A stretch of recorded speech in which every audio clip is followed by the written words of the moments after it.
Iniciativa, visão de futuro e capacidade de gerenciar equipes. Essas são algumas características e talentos fundamentais para empreender. Mas qual será o perfil do empreendedor brasileiro? Para responder a essa e a outras perguntas, hoje eu recebo aqui no estúdio do J7 o professor do MBA em Gestão de Projetos da Fundação Getúlio Vargas, Tagli Malman. Professor, boa noite. Boa noite. Quando a gente fala em empreendedorismo, é possível falar que se aprende a empreender? Bom, em primeiro lugar, boa noite a todos. É um prazer estar aqui no Jornal 7, da 7 com vocês. E o que eu diria é o seguinte, aprender a empreender é uma capacidade que todos nós temos. Tá?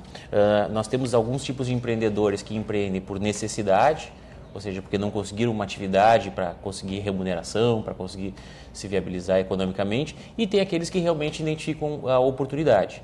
Tá? Então você pode sim desenvolver a capacidade de empreender, basta você acreditar na sua capacidade e principalmente investir na sua ideia.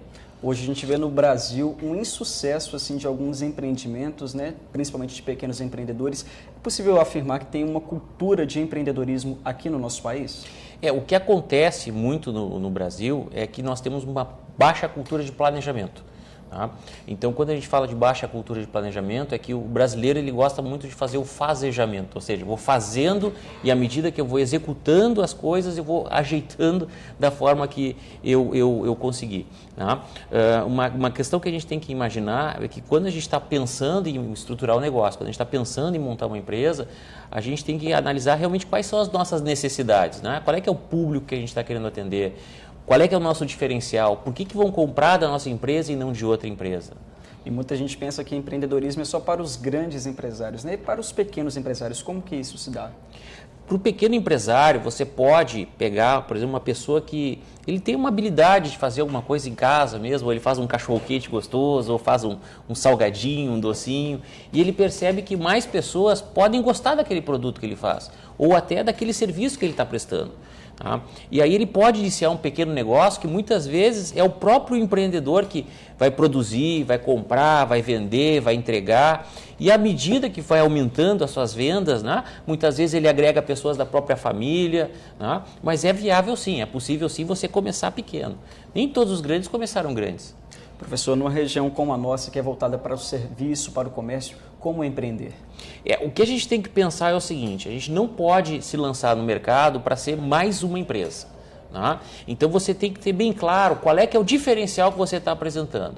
Ou seja, por que você veio a entrar no mercado? Tá? Por que vão escolher o seu negócio, o seu serviço, o seu produto e não do concorrente? Esse é o grande desafio do empreendedor de hoje.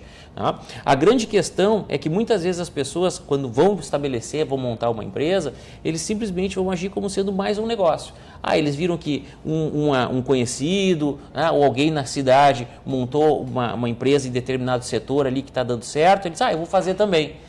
Mas será que ele tem talento? Será que ele tem o conhecimento para fazer isso? Então é muito importante você conhecer a fundo o negócio que você está querendo montar, seja na prestação de serviço, como no desenvolvimento de produtos. Como o senhor trabalha essas questões nos cursos da Fundação? O que a gente procura fazer na Fundação é aliar muito a questão da teoria e da prática. Então trazer casos de sucesso e também casos de fracasso. Que muitas vezes a gente aprende muito mais com os casos de fracasso do que com os casos de sucesso. E principalmente fazendo a provocação que o aluno ele vai exercitar isso.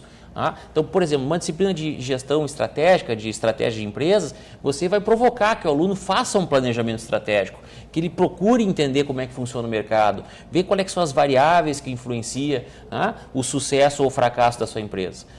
Então, por exemplo, se a gente for analisar agora em termos de oportunidade, se a gente for ver o último censo, esse que foi feito agora em 2010, o que está sendo percebido é um estrangulamento da população brasileira, ou seja, está o envelhecimento da população. Então, o empreendedor, o que ele vai perceber? Ele vai perceber o seguinte, peraí, hoje eu tenho menos pessoas na faixa etária dos 10, 12 anos do que na faixa etária dos 30 e 35 anos. Então, a tendência do Brasil é o envelhecimento da população. Então, aí que surgem as oportunidades. O que eu posso fazer para atender esse público que vai chegar na terceira idade? E aí ele vai fazendo justamente essa análise. E qual a sua programação para esse final de semana dentro da Fundação Getúlio Vargas? Esse final de semana nós vamos estar iniciando aqui na FGV, em Governador Valadares, o curso de gerenciamento de projetos. Aí eu vou estar trabalhando a disciplina de negociação e administração de conflitos, mas ali, assim como gerenciamento de projetos, tem também curso de gestão empresarial, curso de gestão financeira, controladoria e auditoria, tem também o curso de gestão estratégica de pessoas, né, e o gestão comercial, né, que são cursos que são oferecidos da Fundação, Qualidade Fundação Getúlio Vargas, aqui na cidade de Governador Valadares. Ok, professor, agradeço a sua participação aqui no jornal. Uma boa noite, professor. Eu que agradeço a oportunidade. Obrigado. E a seguir, fornecimento de água pode ser comprometido no domingo em alguns bairros da cidade e ainda com quem deixar os animais de estimação durante a viagem de férias. O Jornal da 7 volta em instantes.